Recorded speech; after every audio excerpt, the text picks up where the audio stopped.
Let's take a look at Amanda the Adventurer 3's sewer area from another perspective, for both the title screen and chase. I want to take a look at the title screen because there's a bit more to it than you'd first realize. From our usual viewing angle, we can typically only see this small sewer tunnel pouring into the canal below. But this area is actually an existing asset that will be used a bit later in the game. Because of this, we can pull the camera back and explore this tunnel area a bit more. Multiple twists and turns make up this sewer area, and there are lights illuminating the various paths that exist in this location. I brightened up the level myself just to see things more clearly, and this is what the level looks like from an aerial view. The tunnels come to an end out of sight, and the water extends a lot further out than needed. As I mentioned before, we'll be returning to this area a bit later on in the cutscene. We can find the ladder we'll eventually climb down to access this area, as well as a room with a broken cage. But we never see it from this title screen because our camera is static for its duration.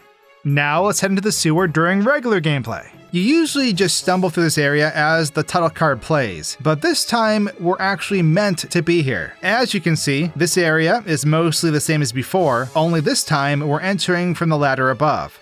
The ladder of this moment doesn't go anywhere, of course, but there's a hidden asset here that we can't currently see. Hidden in the game's files, I found another section of the tunnel overlaying this already existing section. This pre-built section of the map fits perfectly into place, and I assume it was taken out and replaced by this new section containing the ladder. This isn't the only object of this kind either. There's another hidden sewer asset in the exit as well, this time being a small piece of pipe by the stairs. I can't say what these are for any certainty, but it's cool to find them regardless as we round the corner ahead. We can watch as the monster Wooly loads in while out of the player's sight. He slinks forward through the murky water and stops, staring up at the player like a total weirdo. While the title card is covering the screen, the player is warped to the other side of the sewer area during a chase sequence. This isn't really a chase to be fair though, since we can see clear as day that there is never anything behind us. In the room ahead, we can see a cage where something has clearly torn its way out. There are claw marks inside the cage, and although there's a shadowy barrier blocking our view, there's nothing else to see here since it's completely empty. I'm not sure what was inside the cage, and I'm not sure I feel better knowing that it's gone. As this sequence ends, we can see a copy of the tape already present and just floating in midair. The tape in our hands eventually ends up in the same exact location, basically fusing with the existing tape as we're loaded into the next section of the level.